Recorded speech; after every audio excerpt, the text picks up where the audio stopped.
आज हम बहुत ही टेस्टी और चटपटा गर्मा गर्म दिल्ली का फेमस स्ट्रीट फूड चीज़ी कुलचा छोले बनाएंगे, जो जल्दी से बन भी जाता है और बहुत ज़्यादा टेस्टी लगता है। अक्सर हम छोले पूड़ी, छोले भटूरे या फिर छोले समोसा ये सब तो खाते ही है, पर आप इस तरीके से चीज़ी कुलचा छोले एक बार ज़रूर ट्राई करना। तो अभी सर्दी की सीज़न में शाम में कुछ गर्मा गर्म चटपटा खाने का मन करे तब आप ये चीज़ी कुलचा छोले एक बार ज़रूर ट्राई करना। वैसे आप इसे डिनर में भी सर्व कर सकते हो। जय जिनेंद्र सभी को। तो चलिए आज की मज़ेदार रेसिपी शुरू करते हैं। चीज़ी कुलचा छोले बनाने के लिए मैंने यहाँ आधा कप काबुली चना लिया है, जिसे हम 2 से 3 बार अच्छे से वॉश कर लेंगे और इसे गर्म पानी में 3 से 4 घंटे के लिए भिगा देंगे।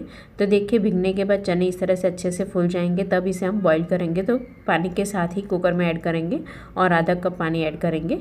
साथ में आधी टीस्पून नमक ऐड करेंगे और आधी टीस्पून छोले मसाला पाउडर ऐड करेंगे।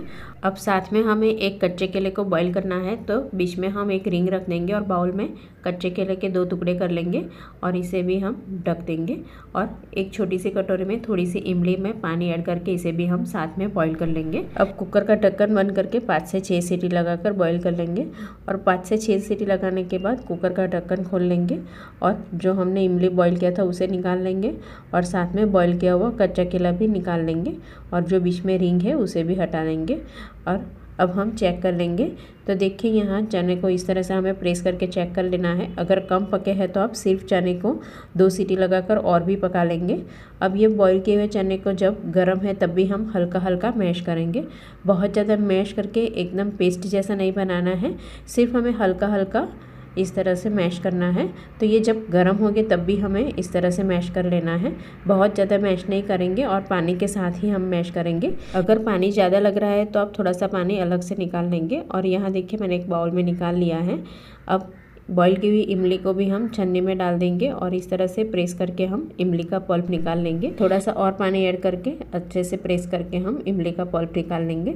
तो ये इमली का जो पानी बनेगा उससे हम छोले बनाने में ऐड करेंगे, जिससे छोले हमारे बहुत ज़्यादा टेस्टी बनेंगे। और इस तरह से छानने से जो भी इमली के रेसे और छिलके हो गए वो निकल जाएंगे। अब यहाँ कच्चे केले को जो हमने बॉईल किया था इसके छिलके हम हटा लेंगे और ये जब कच्चे केले गर्म है तब भी हम मैशर की मदद से मैश कर लेंगे। तो इसे भी हमें बहुत ज़्यादा मैश नहीं करना है, हल्के हल्के मैश करेंगे, जिससे हमारे कच्चे केले के जो बॉईल किए हुए छोटे छोटे चंक्स रह जाएंगे।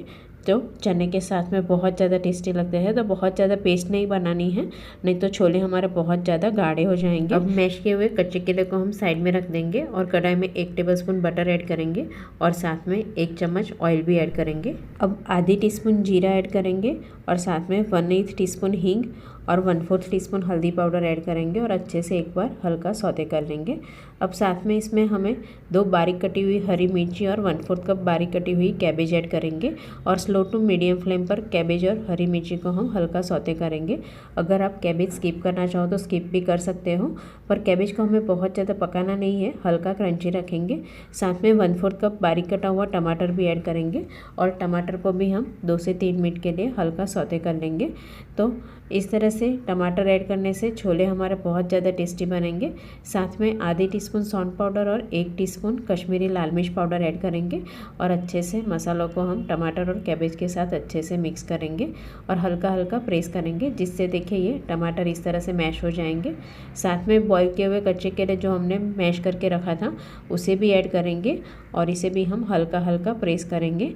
तो देखिए, ये मसाला अभी थोड़ा ड्राई लगेगा, पर जब हम ये बॉईल किए हुए छोले ऐड करेंगे तो ये प्रॉपर कंसिस्टेंसी हो जाएगी। तो देखिए, इसे भी हमें ऐड कर लेना है और हल्का हल्का प्रेस करते हुए अच्छे से मिक्स करेंगे। तो जनरली हम छोले भटूरे बनाते हैं तब हम छोले लिक्विड वाले रखते हैं, पर ये छोले कुलचा बनाने के लिए हमें इस तरह से ड्राई वाले छोले बनाना है। तो बहुत ज़्यादा पानी ऐड नहीं करना है। अब इसमें आधी टीस्पून नमक ऐड करेंगे, क्योंकि हमने बॉईल करने वक्त भी नमक ऐड किया था। साथ में थोड़ा सा इमली का पल्प भी ऐड करेंगे, ज़रूरत लगे तो आप बाद में भी ऐड कर सकते हो। और आधे टीस्पून किचन किंग मसाला पाउडर ऐड करेंगे। अगर आपके पास नहीं है तो आप गरम मसाला पाउडर भी ऐड कर सकते हो या फिर छोले मसाला पाउडर भी ऐड कर सकते हो, पर थोड़ा सा किचन किंग मसाला पाउडर ऐड करने से ये छोले बहुत ज़्यादा टेस्टी बनाएंगे। अब सारे मसाले को अच्छे से मिक्स कर लेंगे और 2 से 3 मिनट के लिए स्लो टू मीडियम फ्लेम पर अच्छे से पका लेंगे, जिससे ये छोले थोड़े ड्राई हो जाएंगे। तो देखिए 2 से 3 मिनट के बाद छोले इस तरह से थोड़े ड्राई हो जाने के बाद बारीक कटा हुआ हरा धनिया ऐड करेंगे और अच्छे से मिक्स कर लेंगे, क्योंकि ये छोले ठंडे होने के बाद भी थोड़े और ड्राई हो जाएंगे। तो अब गैस बंद कर देंगे। तो चीज़ी कुलचा छोले बनाने के लिए छोले हमारे रेडी हैं। अब ये 4 पाव बन को हम कट कर लेंगे। तो बीच में से हमें कट लगाना है और 2 पार्ट में डिवाइड कर लेना है। आप चाहो तो एज पे कट नहीं करेंगे तो भी चलेगा। तो देखिए मैंने यहाँ कट लगा लिया है। अब इसे हम बीच में से खोल लेंगे। अब ये पाव खोलने के बाद इसमें ना हमें ग्रीन चटनी लगानी है ना मीठी चटनी लगानी है। जो हमने ड्राई वाले छोले बनाए हैं वही हमें एक साइड में स्प्रेड करना है। तो दोनों बाजू हम स्प्रेड नहीं करेंगे। और ये हमने पाव के साथ बनाया है तो हमें स्टफिंग बहुत ज़्यादा पतला पतला नहीं लगाना है, न ज़्यादा मोटा लगाना है, पर हम स्टफिंग को थोड़ा अच्छे से फिल करेंगे। तो जनरली हम जो छोले भटूरे बनाते हैं उसमें हम लिक्विड वाले छोले टमाटर की ग्रेवी के साथ बनाते हैं, पर ये छोले के साथ में हमने बॉईल किया हुआ कच्चा केला, कैबेज और टमाटर के साथ में इमली का पल्प भी ऐड किया है, जिससे ये छोले बहुत ज़्यादा टेस्टी लगते हैं।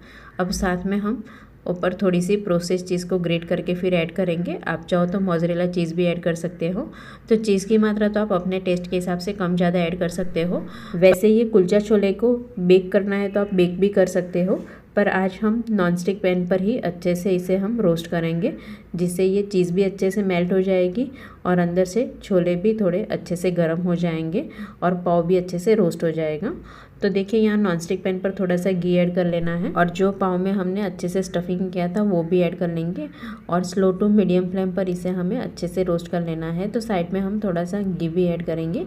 घी की जगह आप बटर में भी रोस्ट कर सकते हो और ऊपर की तरफ भी हम थोड़ा सा घी और ऐड करेंगे और फिर इसकी साइड चेंज करेंगे। तो इसे आप चाहो तो कढ़ाई में भी बेक करना चाहो तो बेक कर सकते हो या फिर ओवन में भी बेक कर सकते हो। अगर आपने मोज़रेला चीज़ ऐड किया है तो आप ओवन में बेक करेंगे तब भी अच्छे से मेल्ट होगी, या फिर कढ़ाई में बेक करेंगे तो भी चलेगा। इस तरह से तवे पे रोस्ट करेंगे तो वो जल्दी से मेल्ट नहीं होगी और पाव रोस्ट करने वक्त पाव जल भी जाएगा और कड़क भी हो जाएगा। तो इस तरह से प्रोसेस चीज़ के साथ बनाएंगे तो तवे पे अच्छे से रोस्ट हो जाएगी। तो देखिए मैंने साइड चेंज कर लिया है। तो देखिए इस तरह से दोनों बाजू से हल्का क्रिस्प होने तक रोस्ट कर लेंगे, जिससे चीज़ भी मेल्ट हो जाएगी। अब इसे चॉपिंग बोर्ड पे रख देंगे और नाइफ़ से कट करना चाहो तो नाइफ़ से भी कट कर सकते हो, या फिर इस तरह से आप हाथ से भी 4 पाव को अलग करना है तो आप अलग कर सकते हो।